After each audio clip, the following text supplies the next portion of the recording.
এবারের পাভলভের কথার এক নতুন পর্বে আলোচনা শুরু করব, যাকে পাভলভ বলছেন পরীক্ষামূলকভাবে গুরু মস্তিষ্কের বিশৃঙ্খলা তৈরি ও এর চিকিৎসা সম্পর্কে আলোচনা। পাভলভ বিশ্বাস করতেন চিকিৎসাবিদ্যাকে যদি খাঁটি, নিখুঁত ও মজবুত হতে হয় তাহলে একে পরীক্ষামূলক গবেষণার আগুনে পুড়ে খাঁটি হতে হবে। এর জন্য প্রয়োজন হবে প্রাণীর স্নায়ুতন্ত্রের ওপর ওষুধের ক্রিয়া প্রতিক্রিয়া ও এর ফলাফল বিচার করে দেখা। তিনি পূর্বানুমান করলেন যে মনোরোগ তৈরি এবং এর সফল চিকিৎসা অনেক পরিমাণে পরীক্ষক গবেষকদের হাতে থাকবে। এই কথার মাধ্যমে তিনি বলতে চাইছিলেন, জৈবিক সংগঠনের জটিল কোনো বিষয়কে যদি জানতে হয় তাহলে প্রাথমিকভাবে একে সহজ সরল করে জেনে নিতে হবে। এর জন্য প্রাণীদের ওপর মনোরোগ সদৃশ্য গুরু মস্তিষ্কের বিশৃঙ্খলা তৈরি করতে হবে এবং এর চিকিৎসা করে সফল হতে হবে। পাভলভ প্রাণীদের গুরু মস্তিষ্কের গঠনাকৃতি ও কর্মপ্রক্রিয়ার বিষয়ে 3টি পর্যায়ে পরীক্ষামূলক গবেষণা করেছিলেন। প্রথম পর্যায়ে প্রাণীদের গুরু মস্তিষ্ক শল্য চিকিৎসা দ্বারা নানা পরিমাণে ও অবস্থানে ছেদন করে জানতে চাইলেন এর কারণে প্রাণীটির কর্মপ্রক্রিয়ার কী ধরনের ঘাটতি ঘটছে। এর ফলে 2 ধরনের তথ্য পাওয়া গেল। প্রথমত, গুরু মস্তিষ্কের একটি বিশেষ অঞ্চল অঙ্গসংস্থানিক অর্গানিক দিক থেকে ক্ষতিগ্রস্ত হলে এর ফল কী হতে পারে, প্রাণীটির ক্রিয়াকলাপে কী ধরনের বিশৃঙ্খলা বা ঘাটতি ঘটতে পারে, এবং দ্বিতীয়ত, সামগ্রিকভাবে গুরু মস্তিষ্কের কর্মপ্রক্রিয়ার অর্থাৎ ফাংশনাল দিক থেকে কী ধরনের বিশৃঙ্খলা ঘটছে এটা জানা সম্ভব হবে। দ্বিতীয় পর্যায়ে গুরু মস্তিষ্কের কর্মপ্রক্রিয়াগত বিশৃঙ্খলা কী প্রকারের ঘটে থাকে এটা জানার জন্য তিনি প্রাণীদের ওপর পরীক্ষামূলকভাবে বিশৃঙ্খলা তৈরি করলেন। একে তিনি বললেন পরীক্ষামূলক মনোরোগ বা এক্সপেরিমেন্টাল নিউরোসিস তৈরি করা। এই ক্ষেত্রে পাভলভ কৃত্রিম উপায়ে গবেষণাগারে প্রাণীদের ওপর মনোরোগ সদৃশ্য বিশৃঙ্খলা অবস্থা তৈরি করে দেখতে চাইলেন এই রোগ তৈরির মাধ্যমে কেমন করে মনোরোগ, বিশেষত বায়ুরোগ তৈরি হচ্ছে। পাভলভের মত অনুযায়ী কেমন করে মনোরোগ তৈরি হচ্ছে এটা সঠিকভাবে জানা গেলে তবে এই রোগের নিরাময়ের ব্যবস্থা অর্থাৎ চিকিৎসা করা সম্ভব হবে। তৃতীয়ত, শেষ পর্যায়ে পাভলভ মনোরোগীদের হাসপাতালে গিয়ে সেখানে রোগীদের সঙ্গে কথা বলে মনোরোগ, বিশেষত বড় ধরনের মনোরোগ বা উন্মাদ রোগগুলি সম্পর্কে জানা বা বোঝার চেষ্টা করলেন। মনোরোগের হাসপাতালে পাভলভ সব ধরনের মনোরোগের বিষয়ে গবেষণামূলক কাজ করার সুযোগ পেলেন। বিশেষত যে কথাটি বলার, এতদিন তিনি পরীক্ষামূলক গবেষণা বিজ্ঞানী ছিলেন, এবার তাকে মনোরোগ বিশেষজ্ঞের ভূমিকায় অবতীর্ণ হতে হলো। এর কারণে আমরা জানতে পারলাম পাভলভের মতো বিজ্ঞানীর মনোরোগ ও মনোরোগীদের সম্পর্কে কী ধারণা গড়ে উঠেছিল। এই বিষয়ে আমরা আলোচনা শুরু করব। প্রথমে গুরু মস্তিষ্কের অঙ্গসংস্থানিক রোগগুলি সম্পর্কে, পরে বায়ু রোগগুলি সম্পর্কে পাভলভ কী অভিমত জ্ঞাপন করতেন। প্রথম ক্ষেত্রে বলেছি, প্রাণীদের গুরু মস্তিষ্কের অস্ত্রোপচার করে এর দ্বারা বিভিন্ন অঞ্চল ছেদন করে পাভলভ জানতে চাইলেন স্থানীয় অঞ্চলগত ও সামগ্রিকভাবে কর্মপ্রক্রিয়ার কী প্রভাব পড়ছে। এর দ্বারা তিনি মানুষের গুরু মস্তিষ্কের একটা মোটা দাগের মডেল বা আদর্শ গড়ে তুলতে চাইছিলেন। তিনি জানতে চাইছিলেন গুরু মস্তিষ্ক ছেদন করার পর বিভিন্ন ধরনের পরাবর্তের কী অবস্থা তৈরি হয়, যা প্রাণীটির অস্তিত্ব রক্ষার ক্রিয়াকলাপের ওপর প্রভাব ফেলে। এর কারণে আমরাও জানতে পারছি মনোরোগ বা গুরু মস্তিষ্কের কর্মপ্রক্রিয়া সংক্রান্ত স্থানীয়করণের অর্থাৎ লোকালাইজেশনের ব্যাপারটি। অবশ্যই গবেষণাগারে এই ধরনের স্থানীয়করণ বা লোকালাইজেশন সম্পর্কে পরীক্ষা নিরীক্ষা পাভলভ শুরু করেননি। এটি অনেক পুরনো পদ্ধতি। প্রায় 1850 সাল থেকে স্নায়ুবিজ্ঞানীরা এটা করে চলেছেন, কিন্তু তারা ভিন্ন দৃষ্টিভঙ্গিতে এমন কাজ করছেন। তাদের দৃষ্টিভঙ্গি ওই সময়কার স্থানীয়করণের তত্ত্ব হলো ওই সময়কার মনোবিদ্যা সম্পর্কে ধারণা, যেখানে বাইরে থেকে দেখতে পাওয়া প্রাণীর আচরণকে প্রাধান্য দেওয়া হয়। সুতরাং কোনো একটি স্থানীয় অংশ ছেদন করার পর প্রাণীটির আচরণের কী তফাৎ ঘটছে এটাই তাদের গবেষণার প্রধান বিষয় হয়ে দাঁড়ায়। যে আচরণ তৈরি হয় সংবেদন, স্বেচ্ছাক্রিয়া, অনুষঙ্গ, স্মৃতিশক্তি এবং অন্যান্য সাধারণ ভাব থেকে। সুতরাং এখানে বোঝা যায় মস্তিষ্ককে কয়েকটি অঞ্চলে ভাগ করে প্রতিটি অঞ্চলের কিছু কিছু দায়িত্ব ভাগ করে দেওয়া হলো, যা অন্তর্দর্শনের মারফত চলতে থাকবে। অর্থাৎ এখানে এক একটি স্থানীয় অঞ্চল থেকে আচরণ বিকশিত হচ্ছে। এখনও পর্যন্ত আমাদের মনোরোগবিদ্যায় এই ধরনের মনোবিদ্যার দৃষ্টিভঙ্গি অর্থাৎ সাইকোমরফিক প্রাধান্য বিস্তার করে চলেছে। তুলনায় পাভলভের দৃষ্টিভঙ্গি হলো শারীরবিদ্যাসম্মত। এই কারণে তিনি এই ছেদনের ফলে দেখতে চাইলেন শর্তহীন ও শর্তাধীন পরাবর্তের কী পরিবর্তন ঘটছে। এই পরীক্ষা নিরীক্ষায় তিনি যে তথ্যগুলি প্রাণীটির থেকে পেলেন, এর থেকে গুরু মস্তিষ্কের অঙ্গসংস্থানিক সমস্যার বিশৃঙ্খলা কী পরিমাণে ঘটছে তা বুঝে উঠতে চাইলেন। এর জন্য পাভলভ যা করলেন, সম্পূর্ণ গুরু মস্তিষ্ককে ছেদন করে সরিয়ে দিলেন। এর ফলে প্রাণীটির শর্তাধীন পরাবর্ত গঠনের সমস্ত ক্ষমতা চলে গেল, নতুন স্নায়ু সংযোগের ক্ষমতা চলে গেল এবং পুরনো স্নায়ু সংযোগ যা ছিল সব অপসৃত হলো। ফলে এর অবস্থা দাঁড়ালো প্রায় নবজাতক শিশুর মতো, শুধু কিছু শর্তহীন পরাবর্ত উপস্থিত রয়েছে যা দিয়ে সে অস্তিত্ব রক্ষা করতে পারে বটে, কিন্তু পরিবেশে তাকে কেউ সাহায্য না করলে সে এই কাজটা করতে পারে না। এই পরীক্ষা নিরীক্ষা থেকে প্রথম যে বিষয়টি স্পষ্টরূপে প্রতীয়মান হলো যে শর্তাধীন পরাবর্তর অধিষ্ঠান হলো গুরু মস্তিষ্ক। দ্বিতীয় বিষয়টি হলো এটি পরিবেশের সঙ্গে নতুন স্নায়ু সংযোগ গঠন করে এবং পুরনো সমস্ত স্নায়ু সংযোগ সংরক্ষিত করে, বিশেষত যেসব পরাবর্ত অত্যন্ত গুরুত্বপূর্ণ। গুরু মস্তিষ্কের জন্য সক্রিয় অংশগ্রহণের মাধ্যমে শিক্ষা গ্রহণ সম্ভব হয়। এই পরীক্ষার দ্বারা প্রমাণ হয় মস্তিষ্কের নিচু অংশ যথা লঘু মস্তিষ্ক, মধ্য মস্তিষ্ক, সুষুম্নাকাণ্ড এরা সকলেই শর্তহীন পরাবর্ত গঠনে সক্রিয়ভাবে অংশগ্রহণ করে থাকে। এই শর্তহীন পরাবর্ত শর্তাধীন পরাবর্ত গঠনের ভিত্তি হিসেবে কাজ করে থাকে। যে শর্তাধীন পরাবর্ত বাইরের পরিবেশের সঙ্গে স্নায়ু সংযোগ ঘটায়। এই শর্তহীন স্নায়ু সংযোগ হলো স্থায়ী ধরনের, সহজাত অর্থাৎ জন্মগত, যা অস্তিত্ব রক্ষার জন্য প্রাণীটি সঙ্গে নিয়ে আসে। তাই মস্তিষ্কের স্থানীয়করণ তত্ত্বর প্রথম এবং সবথেকে গুরুত্বপূর্ণ বিষয় হলো শর্তাধীন ও শর্তহীন তত্ত্বর অবস্থান। বিচার করলে দেখা যাবে যে বাইরের পরিবেশের সঙ্গে শর্তাধীন পরাবর্ত ব্যক্তির যাবতীয় জ্ঞান অভিজ্ঞতা সঞ্চয় করে রাখে, অন্যদিকে শর্তহীন পরাবর্ত মানব প্রজাতির যাবতীয় গুণ ও ক্ষমতা সঞ্চয় করে রাখে। সুতরাং সম্পূর্ণ গুরু মস্তিষ্ক ছেদন করার এই যে পরীক্ষা নিরীক্ষা, এর ফলে দেখা যাচ্ছে প্রাণীটির নিজেকে পরিচালিত করার প্রায় সমস্ত ক্ষমতা অন্তর্নিহিত হচ্ছে, বিশেষত সমস্ত অভ্যন্তরীণ অঙ্গ প্রত্যঙ্গ পরিচালকহীন হয়ে পড়ছে। এর ফলে শুধুমাত্র যে বাইরের পরিবেশের সঙ্গে স্নায়ু সংযোগ করার ক্ষেত্রে বিশৃঙ্খলা ঘটছে তাই নয়, অভ্যন্তরীণ অঙ্গসমূহের পরিচালনার বিষয়টিও ধ্বংস হয়ে যাচ্ছে। এর থেকে বোঝা যায় লঘু মস্তিষ্ক নিশ্চয়ই দেহের স্বাভাবিক ক্রিয়াকলাপ চালিয়ে নিয়ে যাওয়ার জন্য প্রয়োজনীয় নির্দেশ দেয়, কিন্তু শেষ অবধি সমন্বয় সাধনের জন্য এই সমস্ত কাজের ব্যান্ড মাস্টার হলো গুরু মস্তিষ্ক। কারণ গুরু মস্তিষ্ক বাইরের পরিবেশের চাহিদার সঙ্গে তাল মিলিয়ে অভ্যন্তরীণ অঙ্গ প্রত্যঙ্গকে পরিচালনা করে। এই সমস্ত বিচার করে পাভলভ সিদ্ধান্তে এলেন যে গুরু মস্তিষ্ক হলো এমন এক প্রকার অঙ্গ যা অভ্যন্তরের ও বাইরের পরিবেশের মধ্যে সর্বদা ভারসাম্য রক্ষা করে চলে, যাকে আমরা ডাইনামিক ইকুইলিব্রিয়াম বলে থাকি। এই কারণে অনুমান করতে অসুবিধা হয় না গুরু মস্তিষ্কের কোনো ধরনের বিশৃঙ্খলা ঘটলে এর প্রভাব লঘু মস্তিষ্কের ওপর পড়বে এবং তা শেষ অবধি অভ্যন্তরীণ অঙ্গ প্রত্যঙ্গের ওপর পড়বে। ফলে এই সমস্ত অঙ্গ প্রত্যঙ্গের কর্মপ্রক্রিয়া বিশৃঙ্খলা ও বিপর্যস্ত হয়ে যাবে। তাই বাইরের পরিবেশের সঙ্গে অভিযোজনের মাধ্যমে ভারসাম্য বজায় রাখার ব্যাপারে প্রাণীটি সম্পূর্ণরূপে ব্যর্থ হবে। সে অন্য প্রাণীদের সঙ্গে প্রয়োজনীয় যোগাযোগ রক্ষা করেও চলতে পারবে না।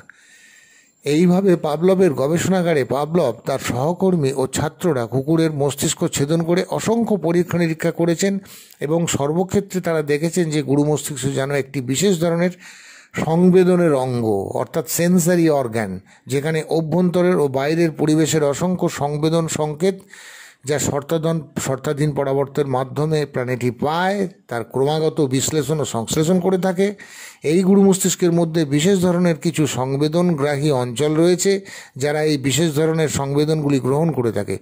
অভ্যন্তরের ও বাইরের বিশেষ ধরনের সংবেদনসমূহ গ্রহণ করার পর এর মধ্যে বিশেষ অর্থাৎ স্পেসিফিক ধরনের অঞ্চল আরও বিশেষায়িত অর্থাৎ স্পেশালাইজড হয়ে উঠেছে। যেমন একদিকে অভ্যন্তরীণ অঙ্গ প্রত্যঙ্গের মধ্যে পেশি, গ্রন্থি ও অন্যান্য অঙ্গের ক্রিয়াকলাপের খবর আসছে, যাকে আমরা প্রোপ্রায়োসেপশন বা কাইনেস্থেসিয়া সংবেদন অর্থাৎ পজিশন সেন্স বলে থাকি। তেমনি অন্যদিকে পঞ্চ ইন্দ্রিয়ের মাধ্যমে চক্ষু, কর্ণ, জিহ্বা, নাসিকা, ত্বক ইত্যাদির সমস্ত সংবেদন নিখুঁতভাবে সে গ্রহণ করে ও বিশ্লেষণ সংশ্লেষণ করে চলেছে।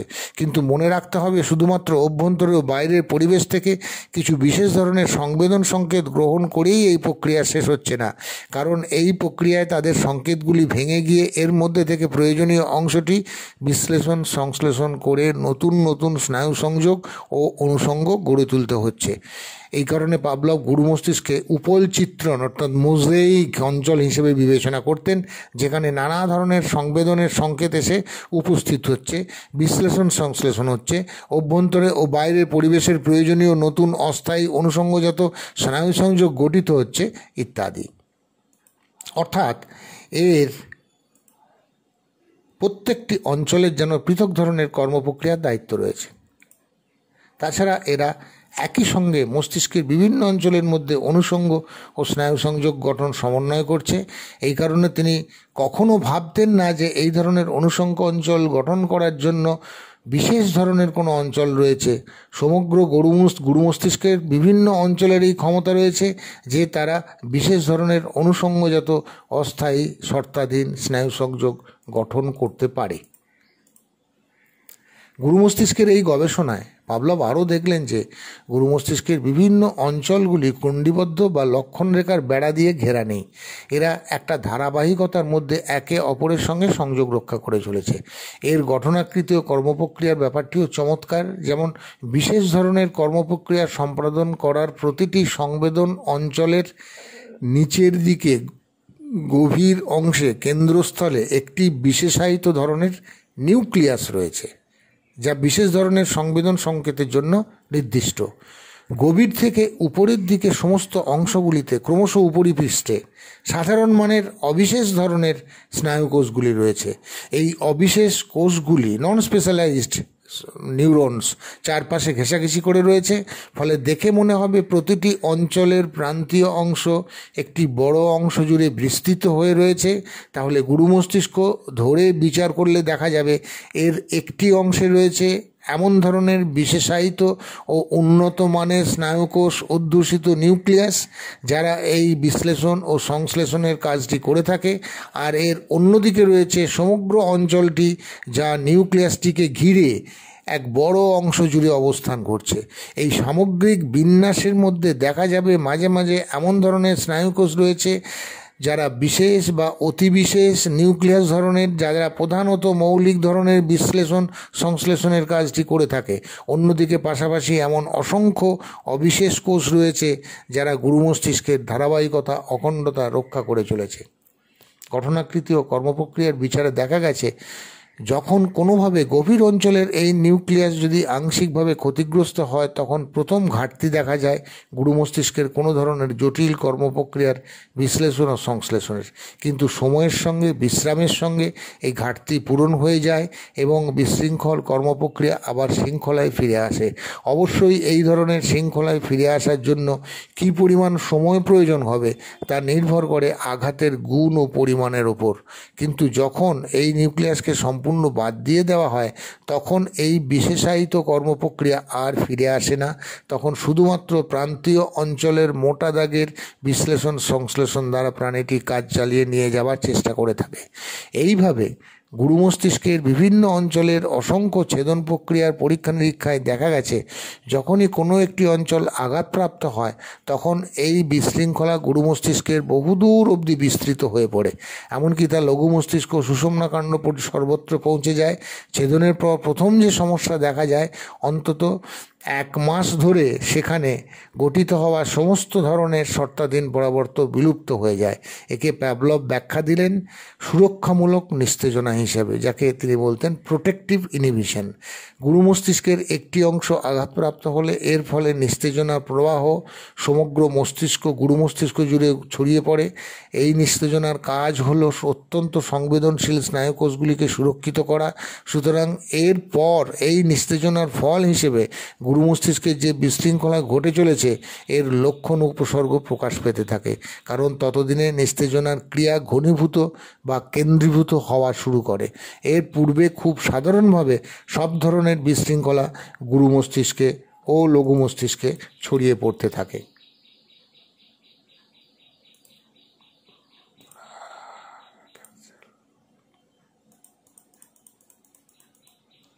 এবার ধীরে ধীরে আঘাতপ্রাপ্ত অংশ যখন আরোগ্য লাভ করতে থাকে, তখন এই নিস্তেজনা প্রথমে লঘু মস্তিষ্ক ছেড়ে যায়, কারণ প্রাণীটির প্রকৃতির বাছাই পর্বে সর্বপ্রথম সে লঘু মস্তিষ্ক লাভ করেছিল। তাই এই ব্যাপারে লঘু মস্তিষ্ক প্রথম নিস্তেজনা থেকে ছাড়া পায়। যেমন আমরা উদাহরণ দিয়ে বলতে পারি শর্তহীন পরাবর্তর কথা, যা লঘু মস্তিষ্কে বিভিন্ন অঞ্চলের মধ্যে কেন্দ্রীভূত হয়ে থাকে। এই সমস্ত শর্তহীন পরাবর্ত সবার প্রথমে ছাড়া পায়। তুলনায় শর্তাধীন পরাবর্ত, যার অধিষ্ঠান গুরু মস্তিষ্কে, তারা অত সে সহজে ছাড়া পায় না। ঠিক একই প্রকারে গুরু মস্তিষ্ক যখন আরোগ্য লাভ করে, তখন বহুদিনের পুরাতন ও গড়ে ওঠা শর্তাধীন পরাবর্তগুলি আগে ফিরে আসে। তুলনায় নতুন শর্তাধীন পরাবর্তগুলো ফিরে এলেও আসে সবার শেষে। ঠিক এইভাবে এই আঘাতের জন্য তৈরি হওয়া লক্ষণ উপসর্গগুলি ক্রমশ বহিঃপ্রকাশ করে থাকে। পাভলভের মত অনুযায়ী গুরু মস্তিষ্কের ছেদন প্রক্রিয়ার জন্য দুই ধরনের লক্ষণ উপসর্গ দেখা যায়। প্রথমত, সমগ্র মস্তিষ্ক জুড়ে সুরক্ষামূলক নিস্তেজনা ছড়িয়ে পড়ে। এর ফলে সমগ্র মস্তিষ্ক জুড়ে এর কর্মপ্রক্রিয়ার একটা সাধারণ পরিবর্তন ঘটে চলে। অন্যদিকে এই সুরক্ষামূলক নিস্তেজনা ক্রমশ কেন্দ্রীভূত হওয়ার কারণে যে স্থানে আঘাত গভীর হয়েছে সেই অংশের সঙ্গে সম্পর্কিত উপসর্গ বা আচরণের বহিঃপ্রকাশ ঘটতে থাকে। ক্রমশ যখন নিস্তেজনা প্রক্রিয়া ঘনীভূত হতে শুরু করে ও সম্পূর্ণ হয় এবং আঘাতের প্রত্যক্ষ প্রভাব দেখা দিতে শুরু করে, এর কিছু পরেই আরোগ্য লাভ শুরু হয়ে যায়। এই আরোগ্য লাভের ক্ষেত্রে সংরক্ষণের প্রক্রিয়া শুরু থেকেই কার্যকর হয়ে ওঠে। এই প্রক্রিয়ায় প্রথম দেখতে হবে কেমন করে কী পরিমাণে ঘাটতি পূরণ করা সম্ভব হচ্ছে, কারণ এখানে যান্ত্রিক ঘাটতি কী পরিমাণ রয়েছে তা ধরা দেবে কর্মপ্রক্রিয়ার ঘাটতির ওপর ভিত্তি করে। সুতরাং পূর্বের কর্মপ্রক্রিয়া যে পরিমাণে কার্যকর হতে শুরু করবে, তত উপসর্গ এই ঘাটতির প্রভাবে দেখা দিতে শুরু করবে। দেখার ব্যাপার হলো, বাস্তবত স্নায়ুকোষের এই যান্ত্রিক আঘাতের পর আরোগ্য লাভের ব্যাপারে যে সংরক্ষণ প্রক্রিয়া সব থেকে বেশি ক্রিয়াশীল হয়ে থাকে, বিশেষত্ব নেই এমন স্নায়ুকোষগুলির দ্বারা, যারা সমগ্র মস্তিষ্কের বিভিন্ন প্রান্তীয় এলাকায় বসবাস করছে। যখন গুরু মস্তিষ্কের গভীরের নিউক্লিয়াস ক্ষতিগ্রস্ত হয়, তখন এই প্রান্তীয় এলাকার অসংখ্য বিশেষত্বহীন স্নায়ুকোষগুলি এই নিউক্লিয়াসের কর্মপ্রক্রিয়াগত ঘাটতি পূরণের চেষ্টা করে। ফলে মস্তিষ্কের একটি কেন্দ্রীয় অংশের বিশেষ ধরনের নিউক্লিয়াস যখন আঘাতপ্রাপ্ত হয়, তখন একে কর্মপ্রক্রিয়ায় সাহায্য করার জন্য, এর ঘাটতি পূরণের জন্য প্রান্তীয় অংশের বিশেষত্বহীন স্নায়ুকোষগুলি এগিয়ে আসে। এর জন্য প্রয়োজন হয় কেন্দ্রীয় অংশের ঘনীভূত হওয়া নিস্তেজনা। তবে এটাও ঠিক, নিউক্লিয়াস যে জটিল কর্মপ্রক্রিয়া সম্পাদন করে, ওই পরিমাণ বিশেষ ধরনের জটিল কর্মপ্রক্রিয়া করে চলা এই বিশেষত্বহীন স্নায়ুকোষগুলির পক্ষে সম্ভব হয় না। তবে দেখা যায় তুলনায় যে সমস্ত কাজ তত জটিল বা কঠিন নয়, এই কাজ এই স্নায়ুকোষগুলি করে থাকে। ফলে সুস্থ স্বাভাবিক অবস্থায় যে কর্মপ্রক্রিয়া আমরা পরিলক্ষিত করতাম, ঠিক ওই ধরনের গুণগত বা পরিমাণগত কাজ আমরা দেখতে পাই না, এটা ঠিক। কিন্তু আরোগ্য লাভের পর যত প্রশিক্ষণ বাড়ে, তত বিশেষ ধরনের কর্মপ্রক্রিয়া আবার ধীরে ধীরে ফিরে আসে। কিন্তু সর্বক্ষেত্রে মনে রাখতে হবে, কী পরিমাণ আরোগ্য লাভ হবে তা সর্বদা নির্ভর করে আঘাতের তীব্রতা ও প্রকৃতির ওপর। মস্তিষ্ক ছেদন করে এই সমস্ত পরীক্ষা নিরীক্ষা করে পাভলভ এই বিষয়ে দৃঢ় নিশ্চিত হলেন যে মস্তিষ্কের ওপর এই ধরনের আঘাতের প্রাথমিক ফল হলো সমগ্র মস্তিষ্ক জুড়ে নিস্তেজনা ছড়িয়ে পড়া। ফলে অভ্যন্তরীণ ও বাইরের পরিবেশের সঙ্গে ভারসাম্য রক্ষা করা। গুরু মস্তিষ্ক যেভাবে কর্মপ্রক্রিয়া পরিচালনা করত, তা যেন হঠাৎ স্তব্ধ হয়ে যায়। এই আঘাত যান্ত্রিক, রাসায়নিক, রক্ত সঞ্চালন সংক্রান্ত বিশৃঙ্খলা ইত্যাদি যে কোনো কারণে হতে পারে। এর ফলে জৈবিক ক্রিয়াকলাপ, প্রধানত যা বৃদ্ধি, বিকাশ ও পুষ্টির সঙ্গে সম্পর্কিত, এরা ভীষণভাবে ক্ষতিগ্রস্ত হয়। যেমন হয় যাবতীয় দেহজ বিপাকীয় ক্রিয়াকলাপ। এর থেকে আরও উপলব্ধি করা যায় গুরু মস্তিষ্ক অভ্যন্তরীণ ও বাইরের পরিবেশের ভারসাম্য রক্ষাকারী, পরিচালনাকারী, সম্পাদনাকারী সমস্ত প্রয়োজনীয় ক্রিয়াকলাপ করে থাকে। এইভাবে প্রাণীটি এক প্রকার সমগ্র হিসেবে এর চারপাশের পরিবেশের মধ্যে অস্তিত্ব রক্ষা করে থাকে। একেই আমরা ডাইনামিক ইকুইলিব্রিয়াম বা অভ্যস্তীকরণ বলে থাকি, যার দ্বারা বাইরের পরিবেশে অভ্যন্তরীণ চাহিদা মেটানোর ভারসাম্য রক্ষিত হয়। পাভলভের এই ধরনের পরীক্ষা নিরীক্ষার ফলে বায়ুরোগ সম্পর্কে আমাদের ধারণা আরও স্পষ্ট ও পরিষ্কার হলো। আমরা জানি পাভলভ তার গবেষণা জীবনে কাজ শুরু করেছিলেন রক্ত সংবহনতন্ত্র ও পাচকতন্ত্রের উপর স্নায়বিক ব্যবস্থার পরিচালনার গবেষণার মাধ্যমে। এখন তিনি আমাদের দেখাতে পারলেন শুধুমাত্র পৃথকভাবে এই দুটি অঙ্গতন্ত্রই নয়, স্নায়ুতন্ত্র বাইরের পরিবেশের সঙ্গে ভারসাম্য রক্ষা করে দেহের সমস্ত অঙ্গতন্ত্রের কর্মপ্রক্রিয়া কেমন করে পরিচালনা করে থাকে। এর সঙ্গে এটাও মনে রাখতে হবে যে এই গুরু মস্তিষ্কের প্রধান কাজ হলো প্রাণীটিকে বাইরের পরিবেশের সঙ্গে সর্বদা অভিযোজন ঘটানোর জন্য সাহায্য করা। এর কারণে অভ্যন্তরের চাহিদা যা তৈরি হবে একে বাইরের পরিবেশের চাহিদা পূরণের সঙ্গে মানিয়ে নেবার কাজটিও গুরু মস্তিষ্ককে করতে হবে।